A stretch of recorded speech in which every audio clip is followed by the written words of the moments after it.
저는 오늘 여러분과 함께 홍수를 만났을 때 이와 같은 제목으로 은혜를 나누고자 합니다. 여러분, 어떠한 사람이든지 일생을 살아가면서 시험과 환난의 홍수를 몇 번이고 당해보지 않은 사람은 한 사람도 없습니다. 저도 이 세상에 태어난 지 이제 만 45년밖에 안 되지만은 인생 절반을 살아가면서 생사를 가늠하는 무서운 홍수를 몇 번이고 당해본 것입니다. 여러분, 참으로 우리가 홍수를 당할 때 그 홍수가 우리를 완전히 음모라고 파멸시켜버릴 수 있습니다. 그러나 이 홍수를 당할 때 우리가 올바른 마음의 자세를 가지면 이 홍수가 더 낫고 위대한 삶을 가져오는 재료도 될 수 있는 것입니다. 그러므로 누구나 피할 수 없는 인생 일생을 살면서 당하는 시험과 환난의 홍수를 우리는 오늘 하나님께서 가르쳐주는 진리의 말씀을 통해서 이 홍수의 때가 우리의 인생에 크나큰 축복의 재료로 변할 수 있게 되도록 오늘 우리 신앙의 법칙을 배우십시다. 그럼 어떻게 해서 우리는 운명을 변화시키는 그러한 삶의 태도를 가지고 홍수를 대할 수 있을까요? 첫째로 오늘 시편에 있는 이 말씀 가운데 홍수 때 여호와께서 홍수 위에 자정하시며 여호와께서 왕으로 자정하시도다. 이 말씀 속에는 이미 심장한 하나님의 가르침이 있는 것입니다. 여호와께서 홍수 위에 자정하시며, 이 말씀은 하나님께서 어떤 홍수가 우리에게 다가와도 그 홍수 위에 하나님이 앉아서 홍수를 다스린다는 것입니다. 하나님의 허락 없이 주를 사랑하는 여러분에게 홍수가 다가올 수 없습니다. 성경은 말하기를 너희 머리털 하나라도 하나님께서 세심바 되었다고 말했고 참새 한 마리라도 하나님 허락 없이는 땅에 떨어지지 않는다고 말씀하는 것입니다. 그러므로 우리에게 다가오는 시험과 환난의 홍수 위에 여호와께서 자정하고 있기 때문에 하나님 아버지의 허락 없이 어떠한 시험과 환난도 우리의 생애 속에 다가올 수 없다는 것을 우리가 알아야 되는 것입니다. 이러므로 주님께서 홍수를 우리에게 보내실 때는 이유가 있습니다. 여러분, 진실로 홍수가 얼마나 무서운지 압니까? 사람들은 불이 무섭냐 홍수가 무섭냐 이라면 어떠한 사람들은 불이 무섭다고 하는 사람이 있습니다. 그러나 그것은 잘못된 생각입니다. 불은 불타고 나면은 불탄 숟가락이라도 하나 남습니다. 그러나 홍수가 휘몰아쳐 가버린 데는 주춧돌 하나도 남지 않고 숟갈 젓갈 하나도 남지 않습니다. 그냥 하나도 없이 다 휘몰아쳐 가버리고 마는 것입니다. 이와 같은 홍수가, 시험과 환난이 우리에게 따라와서 휩쓸어가는 이유는 어딘지 압니까?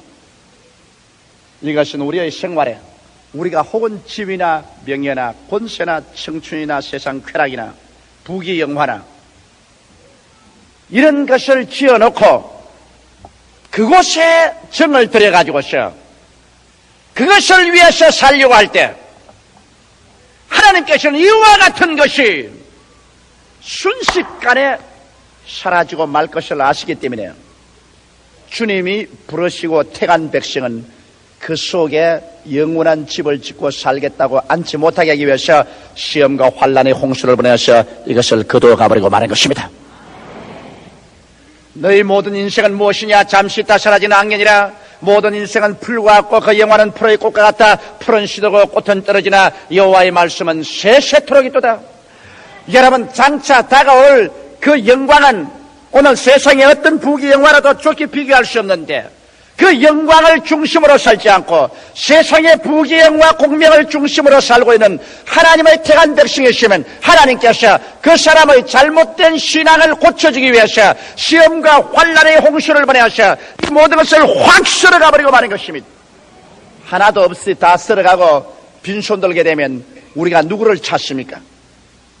그 위에 앉아서 하나님을 찾게 되는 것입니다. 이 세상에 의지한 것 다 사라지고 이 세상에 내가 귀하게 여기던 것 다 빼앗길 때 그때 내게 오직 남는 한 분 하나님밖에 없습니다. 그래서 그때 가서야 사람들은 그 죄를 회개하고 불신앙, 불순종, 하나님 중심으로 살지 못한 것을 자복하고 주님께 돌아오게 되는 것입니다. 아마 오늘 여기 앉은 여러분, 제가 한 사람 한 사람 개인 사정은 모르겠거니와 그러나 이 자리에 앉아서 여러분께서 예배 보는 사람 중에 크고 작은 홍수가 여러분의 생에 인간으로 의지하는 것 쓸어가고 난 다음에 그때야 깨닫고 하나님밖에 없다고 생각하고 주께 회개하고 나온 사람이 대다수일 것으로 나는 알고 있습니다. 이렇기 때문에 홍수는 우리의 생활에 필요합니다. 홍수가 와서 우리를 휩쓸어 가지 아니하면 우리는 언제나 썩어질 것 육신의 정욕과 안목의 정욕과 이 세상 자랑에 취하여서 정신 차리지 못하다가 주께서 오시는 그날에 심판받아 영원한 지옥으로 떨어져 버리고 말 것입니다. 이래보러 정신을 차리게 하시려고 주님께서 홍수를 보내서 우리 환경 정리를 할 때가 대단히 많습니다. 그뿐 아니라 여러분, 여호와께서 홍수 때 홍수 위에 자정하셨다는 것은 참 재미있는 표현입니다. 왜냐하면 홍수라는 것은 가만히 고여있는 물이 아닙니다. 호수의 물은 가만히 고여 있습니다. 우물물도 가만히 고여 있습니다. 그러나 홍수는 우렁차게 무서운 속도로 흘러갑니다.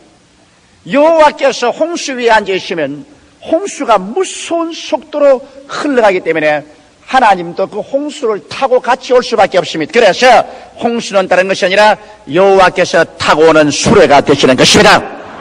여호와께서 홍수 위에 앉으시면 홍수는 무서운 소리를 내면서 여호와를 위해 모시고 그대로 수레바퀴가 되어서 우리에게 줄다름질 쳐오는 것입니다. 오늘날 하나님께서 여러분 등 따쓰고 배부를 때는 여러분께 아무리 와서 문을 두들겨도 여러분이 문을 안 열어줍니다.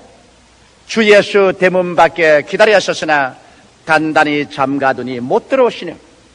그러나 홍수가 내리다가 와서 막 기막히게 모든 것을 쓸어가면서 오면 그때 여러분 누구를 불구하고 홍수를 수레 삼고 찾아오는 하나님을 부르짖게 되는 것입니다. 이러므로 여러분 반드시 홍수의 체험이 여러분과 나에게 불행이 아닙니다.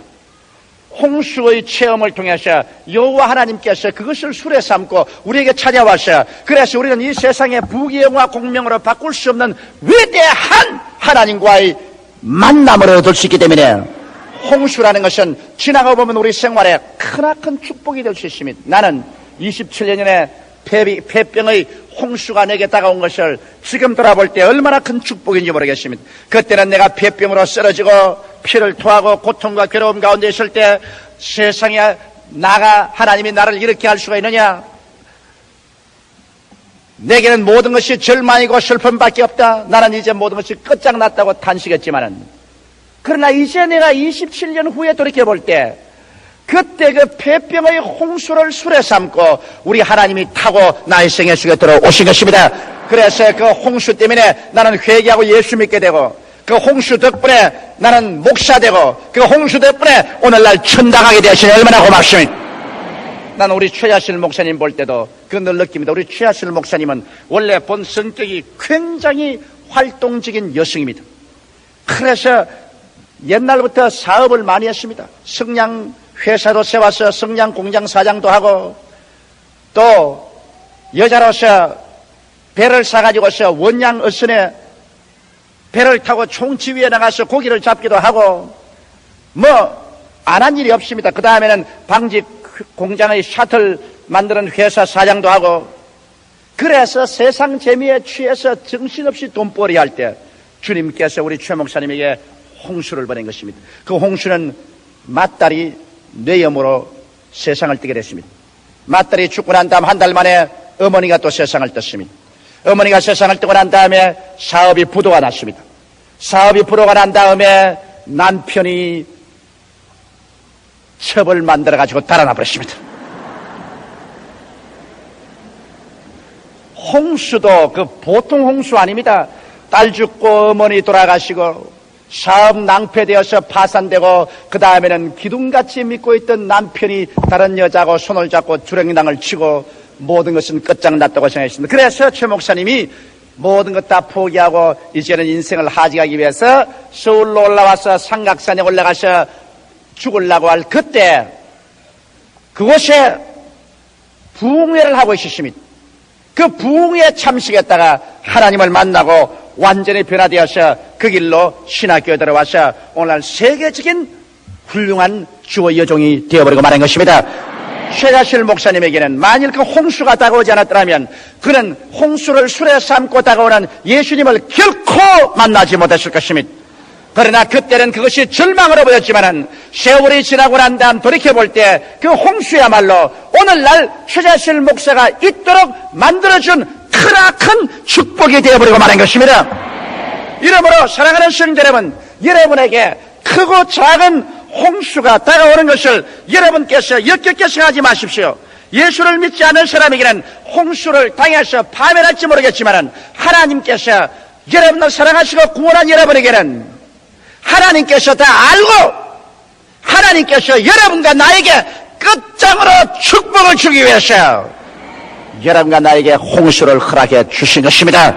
이래서 홍수는 우렁창 소리를 가지고 지금이라도 모든 것을 파괴해서 다 씻어 가버릴 그러한 맹렬한 기세로 여러분 다가올 때 홍수만 바라보고 두려워하지 마십시오. 홍수를 바라보지 말고 그 홍수 위에 타고 오시는 여호와를 바라보게 되시기를 주님 이름으로 축원합니다. 주님은 오늘 또 하늘의 권세와 땅의 권세를 가지고 있습니다. 죽은 자를 살리시고 없는 것을 있게 하시는 하나님이신 것입니다. 이 하나님은 여러분을 사랑하십니다. 하나님이 사람이 감당치 못할 시험당함을 허락지 아니하시고 시험당할 즈음에 또한 피할 길을 내사 너희로 능히 감당케 하신다고 했기 때문에 여러분 홍수를 만나셨을 때 여러분은 하나님 그 발 앞에 엎드려서 인생의 순서를 정리하십시오. 내가 하나님보다 나를 더 사랑했느냐, 하나님보다 남편을, 아내를, 자식을, 세상 쾌락을 더 사랑했느냐, 그렇다면 이것은 다 홍수에 떠내려가야 된다는 것입니다. 그래서 홍수가 올 때 하나님 앞에 엎드려서 그 나라와 그 의를 먼저 구하는 이러한 생활의 순서를 정하고 그 다음 홍수가 올 때 홍수를 타고 오는 하나님 앞에 엎드려서 하나님을 만나고 하나님을 여러분 생애 속에 모셔드릴 때 하나님은 여러분의 인생을 새로운 방향으로 이끌어주기 하는 것입니다. 상상할 수 없는 하나님이 자기를 사랑하는 자를 위해서 예비해온 모든 것은 눈으로 보지 못하고 귀로도 듣지 못하고 마음으로도 깨닫지 못했다는 것 같으니라. 그러나 성령으로 이것을 보이신다니라고 하는데 홍수 때 우리가 기도함으로 말미암아 성령의 인도를 받아서 하나님이 예비한 세계로 인도함을 받을 수가 있는 것입니다. 둘째로 성경이 말하기를 여호와께서 왕으로 좌정하셨다고 했습니다.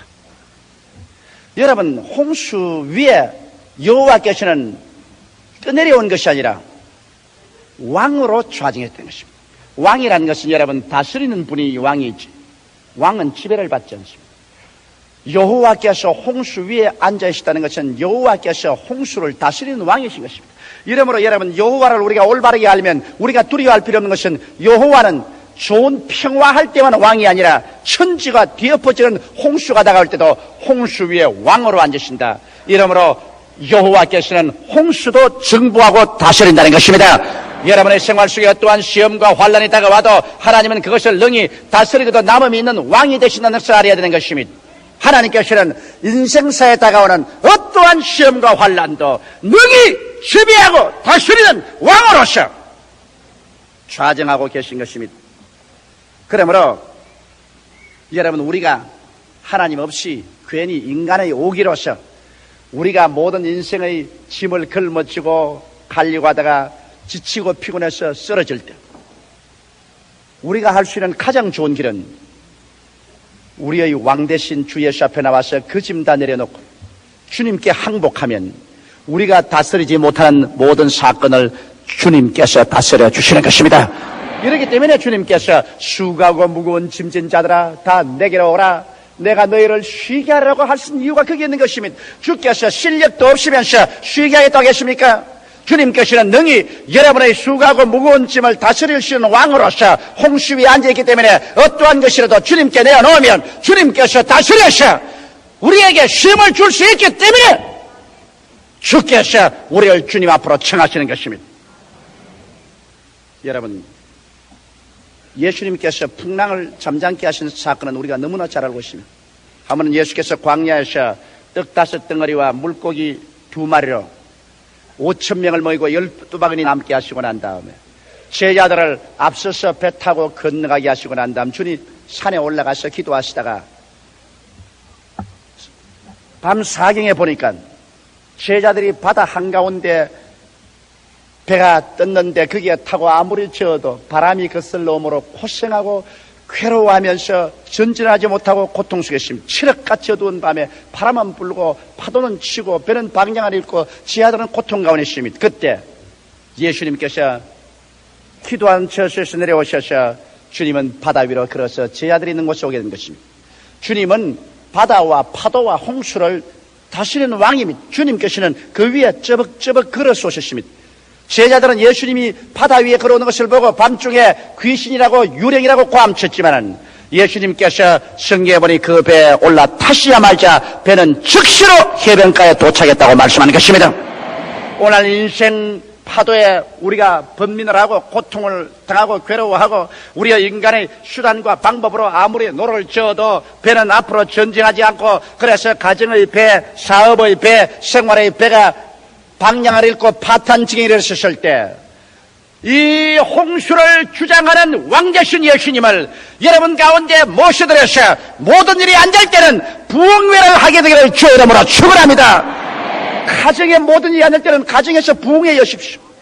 사업이 안 될 때는 사업장에서 그만 예수님 모셔놓고 부흥회 여십시오. 예수께서 여러분 홍수를 밟고 와서 여러분 배에 올라타면 배는 즉시로 육지에 닿고 마는 것입니다. 성경에 보면 예수님께서 또다시 바다와 파도를 꾸짖어 잠잠케 하신 적이 있습니다. 제자들과 함께 배를 타고 그라사인 지방으로 건너갈 때 예수님은 배에서 주무시고 계시는데 배가 바다 한가운데 가자 갑자기 먹장 구름이 하늘을 덮고 저 헬몬산에서 불어오는 바람이 거세게 불어오며 바다 파도가 그냥 하늘로 치게 오기 시작했습니다. 하늘로 올라가듯이 배가 뛰었다가 그냥 바다 밑에 가라앉듯이 내리 가라앉으며 배에 물이 가득한지라 제자들이 있는 힘을 다하여 물을 퍼내어도 감당할 수 없어 배에 물이 가득하여 물이 뱃속에 들어오며 배가 가라앉게 된지라. 그때야 제자들이 예수께서 왕되신 예수께서 배에 계신 것을 알고 제자들을 깨워 이르겠습니다. 주여 주여 우리의 죽게 된 것을 돌아보지 아니하시나이까. 그때 예수님께서 잠에서 깨어 일어나사 배에서 바다와 바람을 꾸짖으신 적 즉시로 잠잠해져 버리고 마는 것입니다. 다시 한번 예수님께서는 홍수 위에 왕으로 좌정하셔서 홍수를 주님께서 마음대로 다스리는 것을 보여주신 것입니다. 오늘날도 우리 주님께서는 여러분과 나의 환경에 어떠한 거센 파도가 불어온다 할지라도 우리가 진실로 믿음으로 예수님을 깨워서 주님을 섬기고 모시면 주께서 우리의 환경의 바람과 바다를 잠잠하게 할 수 있는 능력을 베풀어 주시는 것입니다. 셋째로 이 성경 말씀에는 여호와께서 자기 백성에게 힘을 주심이라고 말하셨습니다. 이와 같이 해서 여러분 홍수의 체험을 통하여 인간이 깨어지고 주님 그 발 앞에 엎드려 주님께 온전히 순종하게 될 때 여호와께서는 이제 여러분과 나에게 새로운 힘을 얻는 세계를 보여주십니다. 옛날에는 돈이 나의 힘이다, 권력이 나의 힘이다, 청춘이 나의 힘이다, 빽이 나의 힘이다, 세상의 힘을 의지했지만은 그런 힘들이 홍수를 통해서 보니 아무 힘도 없이 다 사라지고 마는 것을 경험하게 되는 것입니다. 그래서 결국 깨달은 것은 사람이 떡으로만 살 것이 아니요 하나님의 입으로 나오는 모든 말씀으로 살 것을 깨달았고 나의 의인은 믿음으로 말미암아 살려는 것을 깨달은 것입니다. 이래서 주를 믿는 백성이 한 새로운 세계를 발견하게 됩니다. 믿음의 세계, 말씀의 세계, 성령의 능력의 세계를 발견하게 되고 그래서 주의 백성들은 이제는 하나님을 그의 삶의 전적인 자원으로 삼게 되는 것입니다. 하나님을 나의 돈이요, 나의 집이요, 나의 명예요, 나의 권세요, 나의 청춘이요, 하나님을 모든 것 중에 모든 것으로 나의 삶의 근원적인 자원으로 삼게 될 때 하나님께서는 믿음과 말씀과 성령을 통하여 우리가 전에 상상할 수 없는 영적인 힘, 육신적인 힘, 생활에 힘을 주시기 시작하는 것입니다. 성령으로 말미암아 의와 희락과 기쁨을 마음속에 주시고 믿음과 소망과 사랑을 주시고 또 우리에게 건강을 주시고 또 재물을 얻을 힘을 주시고 그렇게 해서 우리의 생활이 영혼이 잘됨같이 범사의 잘됨에 간결하고 생명을 얻되 넘치게 하도록 주께서 만들어 주시는 것입니다. 이러므로 오늘날 주의 백성들이 이제는 자기의 힘의 근원이 하나님께 있는 것을 알고 난 다음에는 이제는 모든 생활에 하나님의 기적을 기대하고 살게 되는 것입니다. 하나님께서 나의 생명의 근원이 되시고 나의 힘의 근원이 되기 때문에 하나님만 바라보고 하나님을 의지하고 그 다음에는 우리가 심고 거두는 법칙을 쓰게 되는 것입니다. 하나님께 우리가 먼저 드리고 난 다음에 그러고 난 다음 하나님께서 우리의 생활 가운데 기적을 베풀어 줄 것을 믿게 되는 것입니다. 예수님께서 모든 기적의 근원이시지만은 떡 5덩어리와 물고기 2마리를 먼저 예수님의 손에 심어 놓아요. 그 다음 그 결과로 위대한 기적이 나타나셔 5,000명 남자를 먹이고도 12방울이 남게 한 것입니다. 이것이 오늘날 여러분 하나님께서 주의 백성들에게 주는 새로운 축복의 법칙이요 새로운 힘의 법칙인 것입니다. 여러분 학교에 가서 수학을 공부한 사람은 곱셈을 알지요. 100 곱하기 0은 무엇입니까? 예? 0이지요. 1000 곱하기 0은 무엇입니까? 0이지요. 그럼 100만 곱하기 0은 뭡니까? 0이지요. 하나님의 능력이 1000이고 만이고 100만이 되어도 여러분이 기도할 때 0으로 곱해놓으면 아무리 해도 0으로 나옵니다. 심고 거두는 법칙이 그것인 것입니다. 하나님이 전능해도 거기에다 0을 곱해놓고 난 다음 주여 주시옵소서 믿습니다. 1에 곱하기 0 주시옵소서. 그럼 하나님이 오냐 여기 있다 받아라 제 공이다. 그건 뭐 100을 곱해도 0을 곱하면 0이고 1000을 곱해도 0을 곱하면 0이고 1억에다가 0을 곱해도 역시 0으로 나옵니다. 이러기 때문에 심고 거두는 법칙을 알아야 됩니다. 하나님의 능력이 전지전능해도 우리가 아무것도 안 심어놓으면 0으로 나오는 것입니다. 여러분 문전옥답을 가지고 있어도 문전옥답에 씨앗을 뿌려놓지 않고 난 다음에 여러분 믿습니다. 오곡백과가 무르익을 줄 믿습니다. 믿습니다. 하나님께 내려보고 잘 믿었다. 공이다. 가을에 거둘 것이 하나도 없는 것입니다. 이러므로 여러분 우리 가장 중요한 것은 왜 하나님이 전지전능하신데 내게는 응답을 안 주십니까? 내게는 힘을 안 주십니까? 그런 말을 하지 말입니다. 하나님이 전지전능하시지만 거기에다가 여러분이 곱해야 되는 것입니다. 공을 꼽아지 말고 하나라도 곱해야 되는 것입니다. 그러므로 성경에 주라! 그래하면 돌려줄 것이니 곧 후이 되어 눌러 흔들어 넘치게 해서 안겨 주라고 말한 것입니다. 이제 우리가 기도할 때 몸을 드려야 되고 시간 드려야 되고 물질을 드려야 되고 그래서 하나님께 무엇을 내놓아요. 하나님의 능력에 곱하기를 하면은 그것이 30배, 60배, 100배로 되어서 나오게 되는 것입니다. 이러므로 여러분 전능하신 하나님이 우리의 힘의 근원이 되고 하나님이 우리에게 힘을 주시기를 원하고 있기 때문에 그곳에 여러분이 있는 것을 내놓아서 곱하고 난 다음에 기적이 일어날 것을 기대하십시오. 반드시 하나님은 위대한 열매를 맺어서 여러분에게 주수하게 해서 주의 백성들에게 힘을 주시게 되는 것입니다. 할렐루야. 넷째, 이 성경을 말하기를 여호와께서 자기 백성에게 힘을 주시며 여호와께서 평강을 주시려다가 말한 것입니다. 하나님이 전국적으로 여러분 우리에게 주시기를 원하는 것은 마음의 평강입니다. 예수님은 평화의 왕이십니다. 예수님이 계신 곳에는 어떠한 환난도 있을 수가 없습니다. 하나님이 결국 우리에게 원하는 것은 금세 내 마음속의 평화, 우리 가정의 평화, 우리의 생활의 평화, 그러고 난 다음 전국적으로 죽음을 격파하고 영원한 천국의 평화를 우리에게 주시기를 원하시는 것입니다. 이 세상에 여러분 축복 중에 가장 큰 축복이 뭔지 압니까? 마음의 평안인 것입니다. 아무리 부귀영화 공명이 많아도 잠자리에 들어갈 때 마음의 불안과 초조로 발을 움츠리고 여러분 자보십시오. 그 사람의 행복은 없는 것입니다. 이 세상에 행복의 가장 근원적인 것이 마음의 평화입니다. 빚을 태산같이 걸머쥐고 평안이 없으면 그 얼마나 불행한 사람입니까? 재산을 태산처럼 쌓아놓고 난 다음에도 마음에 평화가 없으면 그것이 무슨 소용이 있습니까? 오늘날 행복의 가장 기반, 내가 보리밭 산나물을 먹어도 마음에 평안하고, 내가 가만히 떼기를 갈고 자도 마음이 편안해야 됩니다. 편안하면 그 사람 속에 그 평안을 통해서 행복이 다가옵니다. 그런데 이 평화는 돈을 주고도 살 수 없습니다.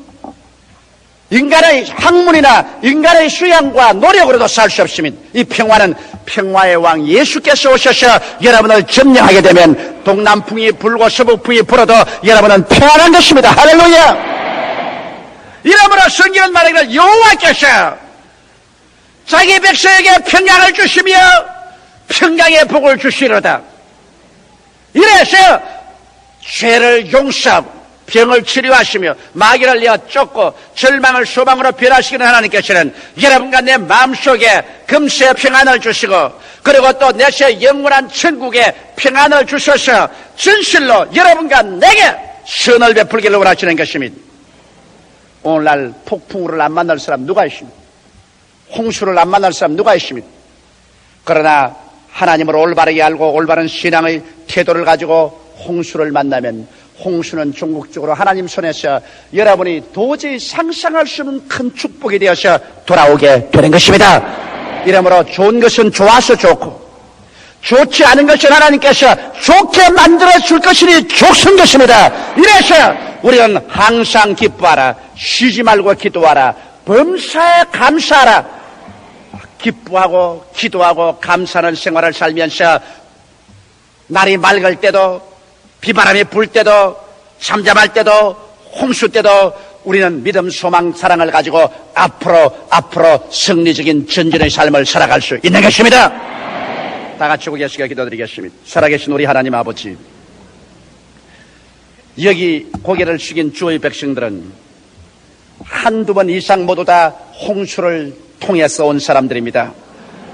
홍수를 통함으로 말미암아 깨어지고 하나님 앞에 나오게 되었고, 홍수를 통해서 하나님을 만나게 된 사람들, 아버지 하나님이시여, 예수 그리스도께서 왕으로 들어오자 홍수를 다스리시고 잠잠하게 해주시며 이 홍수를 통해서 하나님을 발견하고 믿고 나오는 사람들에게 힘을 주시고 평강을 주시고, 그래서 오히려 내가 고난당한 것이 내게 유익이라, 내가 고난당하지 않을 때는 여호와의 율법을 지키지 아니하는데 고난당한 이후로는 하나님의 법을 지킨다고 말한 시편 기자처럼 고난이 우리로 하나님 백성이 되게 하고 참되고 신실한 신앙인이 되게 만들어 주신 것을 감사하옵나이다.